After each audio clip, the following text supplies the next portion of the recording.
I'm open to the miraculous happening. And so I don't want to say strange things, because the things that we call strange or unusual has become normal for me in 25 years of preaching. Yeah. Including seeing 38 resurrections of the dead. I've had 38 people raised from the dead.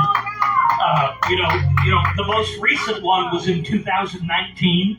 And I jumped in the back of an ambulance, and a man that was on a life support in a coma, they said, well, he's brain dead, we're unplugging the machine, take him out of the hospital, he's been here too long.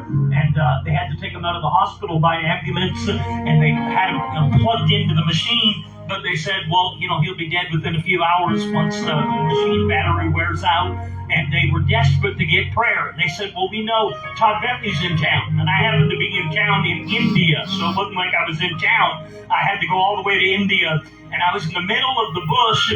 I don't even know where I was at, because every 24 hours they had to move me, because I wasn't allowed to be in the same city for more than 24 hours, because they were trying to arrest me for converting Hindus and Muslims to Christianity. And, when you go into India and you try to go undercover, and I've done big crusades there in the past with up to 500,000 people, so they tend to know who I am. And I had wanted posters all over the airport in Mumbai and Bombay, and all because I was coming to preach the name of Jesus.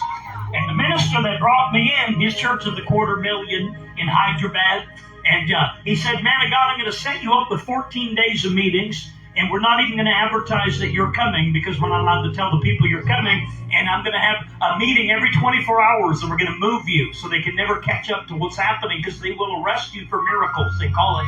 They passed an anti-suspicious law. It's a law that they passed that they can come in and shut down any church, even for praying for miracle prayer cloths or anointed oil. Anything they see as suspicious or mysterious or they can't understand. If you get somebody healed that's crippled, they're going to come to arrest you. This happened to me in India in 2019. So I'm there preaching, and I've never been in a meeting where they said, man of God, nobody can know that you're here. We're just going to show up, and after the song service, we'll get up and announce you. You'll walk out of the room, and then people know Todd Bentley's here. You'll do the meeting really quick, and then we'll throw you in the car, and we'll move to the next city.